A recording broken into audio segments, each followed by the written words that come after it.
इन दिनों पाकिस्तान की राजनीति में एक बार फिर से उबाल आया हुआ है। पाकिस्तान के पूर्व प्रधानमंत्री नवाज शरीफ गेम चेंजर बनकर विदेश से पाकिस्तान वापस लौटे हैं। ऐसे में एक बार फिर से पाकिस्तान की राजनीति में उथल पुथल का दौर शुरू हो गया है, क्योंकि पिछले 5 सालों से विदेश में निर्वासित जीवन बिता रहे नवाज शरीफ के पाकिस्तान लौटने से अचानक पाकिस्तान के हालात बदल गए और पाकिस्तानी सेना के जज्बात भी। वही नवाज शरीफ के पाकिस्तान लौटने के साथ ही उन पर रहमतों की बरसात हो रही है। पाकिस्तानी सेना के इशारे खुल गया है। नवाज शरीफ की सत्ता जिन मुकदमों की वजह से गई थी, अब पूरा डमी लोकतंत्र उन मुकदमों को धीरे धीरे खारिज करता जा रहा है। और सिर्फ यही नहीं, पाकिस्तानी सेना ने नवाज के लिए रेड कारपेट बिछाते हुए इमरान खान की राह मुश्किल कर दी है। नवाज की पार्टी ने साफ कर दिया है कि वो आने वाले आम चुनाव में उनके पीएम उम्मीदवार होंगे। हालांकि इस मकसद को हासिल करने के रास्ते में 73 साल के नवाज शरीफ के सामने चुनौतियां भी कम नहीं है। नवाज को कई मुद्दों से निपटना होगा, जैसे कि पाकिस्तान की चरमराती अर्थव्यवस्था के लिए उनकी पार्टी को काफी हद तक दोषी ठहराया जाता है। वही चुनाव को लेकर लोगों में बनी एक व्यापक राय कि वोटिंग नहीं होगी क्योंकि उनका मुख्य प्रतिद्वंद्वी जेल में बंद है, और फिर सेना तो है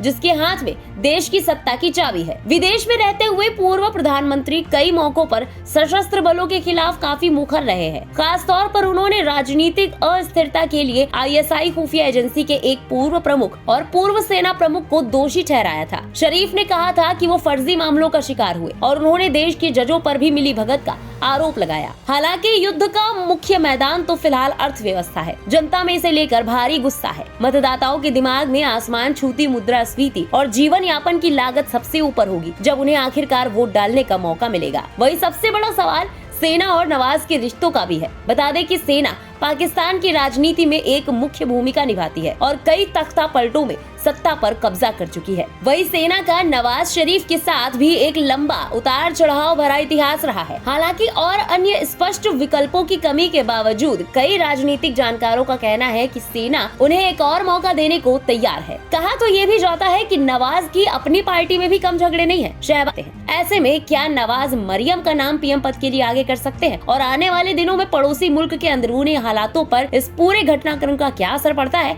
ये देखने वाली बात होगी। फिलहाल इस खबर में अभी के लिए बस इतना ही। देश और दुनिया की बाकी बड़ी और अहम लेटेस्ट अपडेट्स के लिए सब्सक्राइब करना ना भूलें। इंडिया पब्लिक खबर के बिल्कुल ना भूलें।